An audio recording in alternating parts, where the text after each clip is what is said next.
करेंगे अपने मुल्क का नाम रोशन। हम संवारेंगे अपनी धरती की तकदीर। साइंस की दुनिया से खेल के मैदानों तक हम लहराएंगे सब हिलाली परचम। हम किसी से कम नहीं। हम किसी से कम नहीं। और ये खुसूसन हमारे नौजवानों के लिए टाइटल है जो कि माशाअल्लाह मुख्तलिफ मैदानों में कारनामे अंजाम देते हैं, पाकिस्तान का नाम रोशन करते हैं और ऐसे होनहार नौजवान पाकिस्तान के लिए असासा हैं। और आज भी जो मेरे मेहमान हैं साद अमीर, जिन्होंने 2018 में लम्स इकोनॉमिक्स से ग्रेजुएशन किया। और हम तो बचपन से सुनते आए ना कि अम्मा अब्बा कहते हैं कि भाई अच्छे मार्क्स आने चाहिए, ए ग्रेड आना चाहिए, A+ आना चाहिए, देखो तुम क्लास में टॉप करना। और बड़ा मेंटल प्रेशर होता है कि भाई हमने ये करना है। और फिर जो बच्चे नहीं भी कर पाते या वो उस तरह से मार्क्स नहीं अचीव कर सकते तो उन्हें कुछ दिनों तक बड़ी परेशानी भी रहती है। लेकिन साद ने तो कमाल ही कर दिया माशाअल्लाह से। इन्होंने GRE एग्जाम्स के अंदर तमाम रिकॉर्ड्स ब्रेक कर दिए और 340 में से 339 नंबर्स हासिल किए। कैसे किया इन्होंने और अपनी तैयारी में ये क्या-क्या इनके इंग्रेडिएंट्स हैं वो सब कुछ जानेंगे हम साद से। अस्सलाम वालेकुम साद, सुबह बखैर, कैसे मिजाज आपके? वालेकुम सलाम दानिश साहब, अल्लाह का शुक्र, थैंक यू सो मच, आपने मुझे यहाँ इनवाइट किया। It is an honour to be here. Thank you very much. It is an honour for all of us, for all the Pakistanis as well, कि आप जैसे होनहार तालिब इल्म जो कि दुनिया भर में रिकॉर्ड्स ब्रेक करते हैं और खुसूसन तालीमी मैदान में, क्योंकि पाकिस्तान का नाम तालीमी मैदान में रोशन करना और रिकॉर्ड्स ब्रेक करना ये एक बहुत अच्छी और बड़ी अचीवमेंट होती है। तो सबसे पहले तो साथ में ये बताऊंगा कि आपकी जो पढ़ाई का शेड्यूल है वो क्या है? जी दानिश साहब, ये काफी बच्चा मेरे से ये चीज पूछता है, वो समझते हैं कि मैंने या तो बहुत ज्यादा देर पढ़ा है, मैं पूरा दिन पढ़ता रहा था। तो मैं ये चीज क्लियर करना चाहता हूँ कि आप अपनी जिंदगी में हमेशा बैलेंस मेंटेन करें। तो मैं लम्स का बेस्ट स्पोर्ट्समैन भी था, मैं लम्स का बास्केटबॉल टीम का भी कैप्टन था, मैं टेबल टेनिस का भी था, मैं स्क्वॉश का भी था, मैं क्रिकेट का ओपनिंग फास्ट बॉलर भी था। तो मैं सिर्फ आपको ये कहना चाहता हूँ कि देखें, एक तो पढ़ाई अपनी जगह होती है, बाकी एक्स्ट्रा करिकुलर्स भी अपनी जगह होने चाहिए। मेरा जो स्केड्यूल होता था, क्योंकि मैं ब्रिटिश काउंसिल पे काम कर रहा था, तो मेरे लिए थोड़ा हेक्टिक होता था। तो मैं सिर्फ 3 घंटे पढ़ता था, रात 11 से 2 बजे तक। बस ये मैंने 2 महीने तक जी पढ़ा है, बिल्कुल।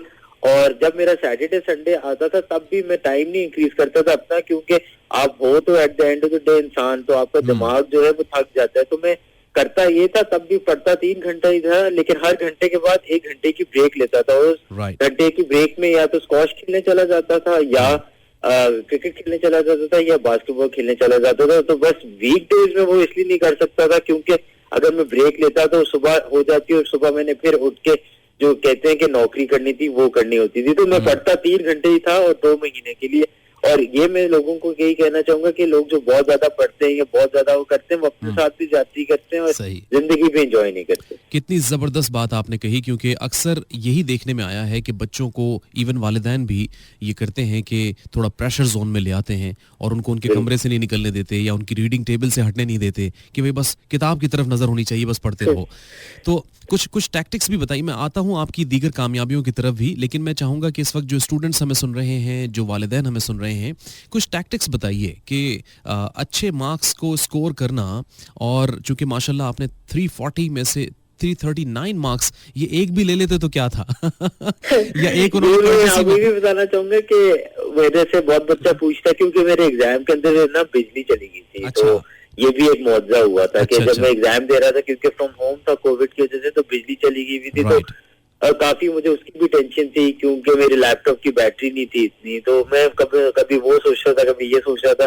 फिर भी अल्लाह ताला ने इतना मौजूदा किया। और एक नंबर जो मेरा कट है, मैं ये नहीं कहूंगा कि इस बिजली की वजह से कट है, क्योंकि ये बहुत ज्यादा थैंकलेस बात होती है। बट मैं ये कहना चाहूंगा कि 1 नंबर मेरा शायद इसलिए अल्लाह ताला कटवाना चाहता था कि ज्यादा बंदे को लगे कि ये भी हाँ इंसान ही है, ये भी कोई रोबोट नहीं है। तो इट लुक्स मोर रियलिस्टिक। ये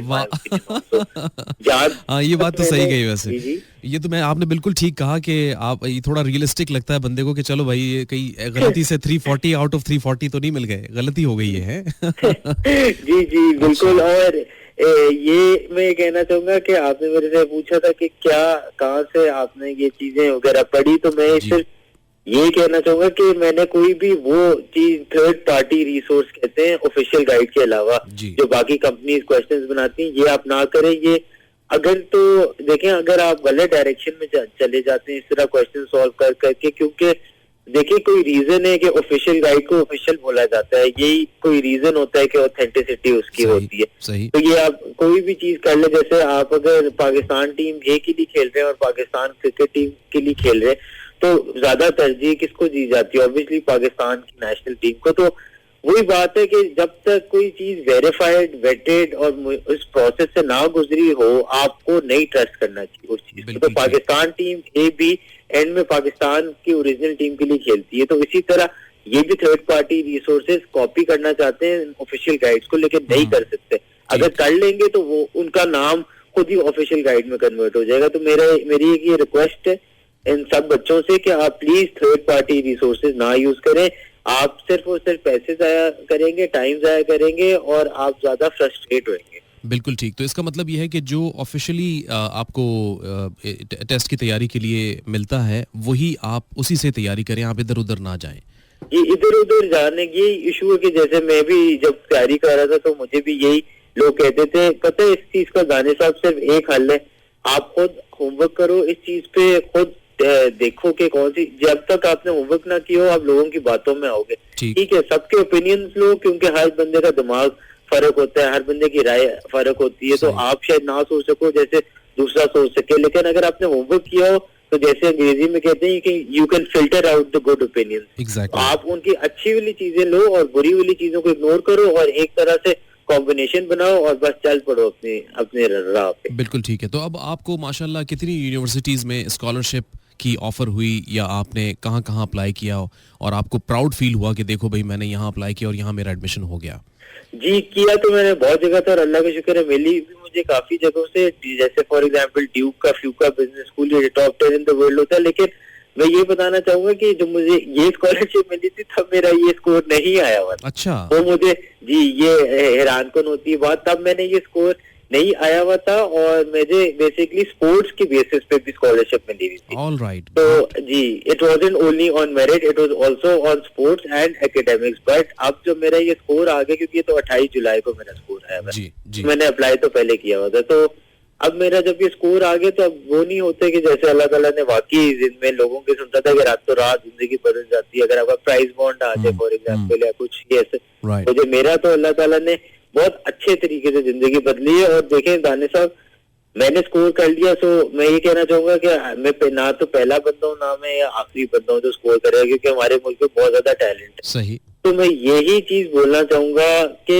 देखें इतना ज्यादा अगर हमारे में टैलेंट है, हर दूसरे दिन पाकिस्तानी फास्ट बॉलर निकल आता है। अब जहांगीर खान का स्क्वॉश का रिकॉर्ड देख लें, आप जो वो स्पोर्ट्स भी देख लें जो उनको बिल्कुल तरजीह नहीं दी जाती, जैसे स्नूकर हो गया, उसकी मोहम्मद आसिफ जो चैंपियन है उसका देख लें, आप फुटबॉल देख लें, कलीमुल्लाह, मतलब बेतहाशा एग्जाम्पल्स है, बस मिसालें आप देते रहते हो। तो मैं ये कहना चाहूंगा, देखिए अब मेरा जब ये स्कोर आ गया है तो अब वो मेरा माइंडसेट हो गया कि I want to explore myself further. तो अब मैंने जो डिसाइड और होमवर्क किया, मैं masters in business administration MBA करना चाहता हूँ। उसके लिए 3 से 5 साल का अच्छा एक्सपीरियंस चाहिए, जो कि मेरा अभी 2 साल है। तो मैं साल 2 पाकिस्तान में ही और लगाना चाहता हूँ, प्रेफरेबली अगर मैं सरकार को हेल्प कर सकूं तो इससे बेहतर मेरा ख्याल है कोई भी चीज नहीं होती। आई अप्रिशिएट कि आप माशाल्लाह पाकिस्तान में रहकर पाकिस्तान की खिदमत करना चाहते हैं और आप जैसे जो होनहार तालिब इल्म हैं न सिर्फ वो खिदमत करें बल्कि वो पढ़ाएं भी, क्योंकि आपकी जो टैक्टिक्स होंगी, ट्रिक्स होंगी, वो दीगर स्टूडेंट्स को मदद करेंगी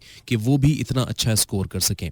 तो मैं आपको ये मशवरा ज़रूर दूंगा कि आपने तो माशाल्लाह बहुत अच्छा पढ़ा और बड़ा स्मार्टली आपने स्टडी किया, जैसे कि आप बता रहे हैं कि आप सिर्फ 3 घंटे पढ़ा करते थे और वो भी कोई बहुत ज्यादा ओवरलोडेड ओवरडोज नहीं हुआ करते थे। तो ये चीजें ऐसी हैं जो हमारे बच्चों में पेनिट्रेट करनी चाहिए, हमारे बच्चों को मालूम होनी चाहिए कि उन्होंने कितना पढ़ना है, कितनी देर पढ़ना है। तो अपने रिकॉर्ड के हवाले से कुछ बताइए कि आपसे पहले ये रिकॉर्ड किसके पास था और आपने रिकॉर्ड ब्रेक क्या किया? जी तो ये जो रिकॉर्ड है मेरा, देखिए मेरा पहली अटेम्प्ट पे 296 आया आउट ऑफ 340, जो कि मैं आप सोचे मैं भी इस तरह का बंदा नहीं हूँ जो डीमोटिवेट होता है, लेकिन उस दिन जब मैं सेंटर से बाहर निकला टेस्ट दे के, तो मैंने अगले कोई 4 दिन कुछ भी नहीं खेली, कोई ना स्क्वॉश खेलने गया, ना क्रिकेट खेलने गया, ना बास्केटबॉल खेलने गया, ना टेबल टेनिस खेलने गया, कुछ भी।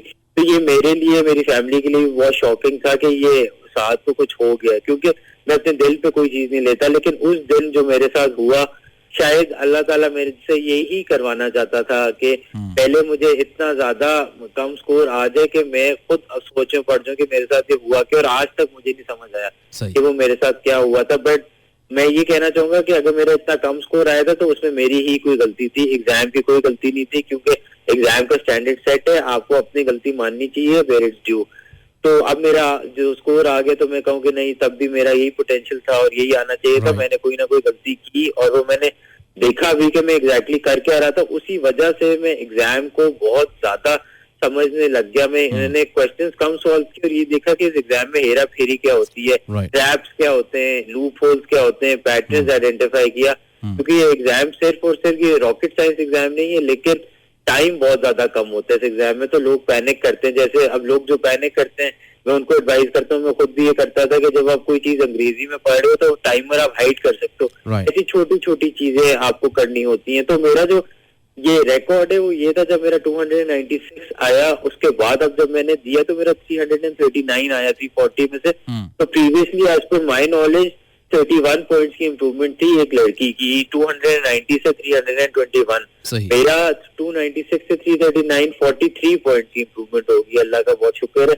तो मेरा ये रिकॉर्ड वर्ल्ड में इसलिए आई थिंक वायरल हो रहा है कि हर बच्चा रिलेट कर सकता है कि यार ये सिर्फ पढ़ता नहीं था और ये खुद भी हमारा जैसे ही है, जिसने स्ट्रगल करके ऊपर तक आया है। तो लोग मेरे से इसलिए भी रिलेट कर सकते हैं। दूसरा ये कि मैं सिर्फ पढ़ता नहीं था, मैं स्पोर्ट्स में भी था, तो ये कि हाँ ये इस तरह नहीं है कि सिर्फ पढ़ता रहते हो। तीसरा ये कि आई वाज़न्ट अ जीनियस, अगर मैं जीनियस होता तो मेरा अभी 296 ना आया होता। बिल्कुल ठीक, बहुत बहुत शुक्रिया साद। मैं ज़रूर यहाँ पे कर्टसी देना चाहूँगा, पाकिस्तान पिक्चर्स के नाम से एक ट्विटर अकाउंट है जिसको मैं भी फॉलो करता हूँ, और उन्होंने आपको ट्वीट किया था आपके बारे में, और फिर मैंने भी रीट्वीट किया था, and then that is how हम आपके साथ कनेक्ट हुए।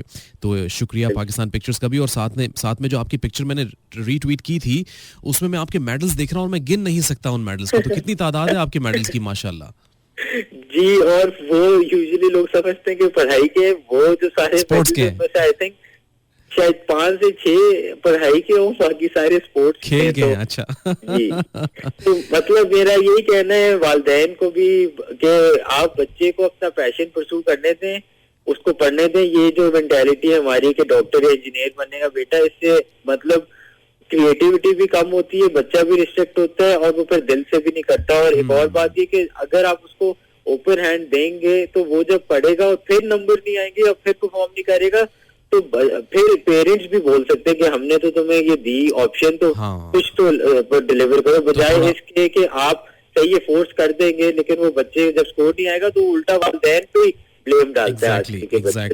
तो ये मैं कहना चाहूंगा कि पेरेंट्स के लिए भी विन विन सिचुएशन है, बच्चे के लिए भी विन विन सिचुएशन है, अगर आप उन्हें एक ओपन हैंड दें, but keeping that in mind कि बच्चे को रिस्पेक्ट करने आनी चाहिए अपने वालिदैन। राइट, तो थोड़ा इजी जोन में रखना चाहिए बच्चों को, ओवरडोज्ड एंड ओवर प्रेशर नहीं करना चाहिए।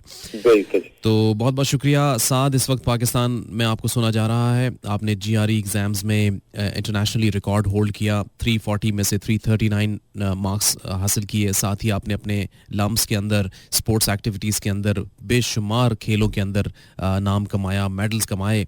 तो आपने तो वो एक मिसाल होती थी ना कि पढ़ोगे लिखोगे तो बनोगे नवाब, खेलोगे कूदोगे तो होगे खराब। तो आपने तो इसको दोनों साइड से उल्टा कर दिया है। जी, और दादा साहब ये तो आपकी मेहरबानी है, लेकिन मैं ये सिर्फ कहना चाहूंगा कि अल्लाह ताला ने शायद मेरे से ये मौजज़ा सिर्फ इसलिए कराया कि मेरी personality was never a nerd. तो शायद मैं ही ये मुझे लगता है कि I have a huge responsibility on my shoulders now, क्योंकि एक तो ये कि मेरा ये स्कोर आ गया, दूसरा मेरी पर्सनालिटी ओवरऑल ऑलराउंडर टाइप थी। तो मैं ये ट्रेंड चेंज करने आ रहा हूँ, ये जो पढ़ाई वाली के पढ़ते रहो और रट्टे लगाते रहो, रट्टा लगा के आप शायद पहुंच भी जाओ, इस एग्जाम में नहीं लेकिन बाकी एग्जामों में पहुंच भी जाओ, लेकिन आपका इससे बड़ा सवाल ये है कि क्या आपने कुछ सीखा है उसमें, क्या जिंदगी के लिए या नहीं। तो ये चीज में मेंटालिटी चेंज करना है। और मैं एक ऐसा बंदा हूँ जो एक चीज के पीछे पड़ जाए तो फिर पीछे नहीं हटता। तो आप देखना इंशाल्लाह कि ये चीज, तो I have also open my channel free of guidance में रोज 9 से 11 फ्री लेक्चर देता हूँ जूम पे, और आप यकीन माने 902 बच्चे ने रजिस्टर किया था फ्री ऑफ कॉस्ट, और वो भी इस तरह नहीं कि हर बच्चे को मिले तरह। जो अगस्त में बच्चा इम्तिहान दे रहे उसकी स्क्रीनशॉट मंगवाई कि आपको रजिस्ट्रेशन स्लिप दो। मतलब लोग इतने ज्यादा डेस्परेट है, उन बेचारों को कोई गाइडेंस ही नहीं देते। इससे मैं पता लगाता हूँ कि जब मैं लोगों को रिप्लाई करता हूँ तो वो आगे से कहते हैं we were not expecting reply. इससे पता चलता है कि जो बंदा फेमस हो जाए वो हवा पकड़ के पता नहीं किस आसमान पे चला जाता है। तो अल्लाह ताला मुझे भी हम्बल रखे, मेरे कभी तकब्बुर ना है, मुझे हमेशा हिम्मत दे कि मैं अपनी आवाम को हेल्प कर सकूं, एंड नॉट ओनली अपनी आवाम को but I should help people across all borders. तो ये डिस्क्रिमिनेशन नहीं करनी चाहिए। मुझे इतनी खुशी हो रही है ना आपसे ये जुमले सुनकर, और इतना मुझे इत्मीनान है कि हमारे नौजवानों के अंदर कितनी खूबसूरत सोच मौजूद है, और इस सोच को मज़ीद आगे बढ़ना चाहिए है हमारे दीगर नौजवानों तक। तो जीते रहिए, खुश रहिए और आगे बढ़ते रहिए। और साथ ही ये भी बताइए कि हमारे सुनने वाले अगर आपके साथ रब्ता करना चाहें, वो वालिदैन आपके साथ रब्ता करना चाहें जो कि आपसे इस वक्त इम्प्रेस हुए हैं, मोटिवेट हुए हैं, तो वो किस तरह आपके सोशल मीडिया अकाउंट तक पहुँच सकते हैं? जी, thank you for asking this Danish साहब। बेसिकली मेरा जो YouTube चैनल है उसका नाम है GRE 341 आउट ऑफ 340 विद साद आमिर। वो एक नंबर मैंने फुल मार्क्स से भी ज्यादा रखा है। इसलिए कि ये जो जुगाड़ कहते हैं ना या शॉर्टकट, ये मतलब जो एग्जाम है वो भी फोर्स हो जाएगा कि फुल मार्क्स देने से भी एक बोनस मार्क दे दे कि यार आपको इतना ज्यादा आपने इस एग्जाम पे का तोड़ निकाल लिया। तो that is the logic behind the exam, because I want to keep everything casual and in a fun way। बच्चे को मजा आना चाहिए जब पढ़े, ये नहीं कि बच्चा फॉर्मेलिटीज में डर रहे। ये ट्रेंड भी मैंने चेंज करने। तो अगर तो the videos are obviously free of cost and inshallah they will always be free of cost। and for guidance on Instagram मेरा अकाउंट है GRE 341 with साद। तो आप यकीन माने मुझे रोज तकरीबन 900 से ज्यादा मैसेजेस आते हैं, और मैं सबको रिप्लाई करके रात को 200 तक लाता हूँ, और फिर सुबह उठता हूँ फिर 900 हुए थे। अल्लाह ताला ने अगर इतना फायदा मुझे भी पहुंचाया तो अब मेरे बाजी के मैं आवाम को। बहुत शुक्रिया, थैंक यू वेरी मच साद, और आपसे बात करके बहुत खुशी हुई। बहुत शुक्रिया, खुश रहिए। Thank you Danish, thank you very much. Saad Aamir मेरे साथ मौजूद थे।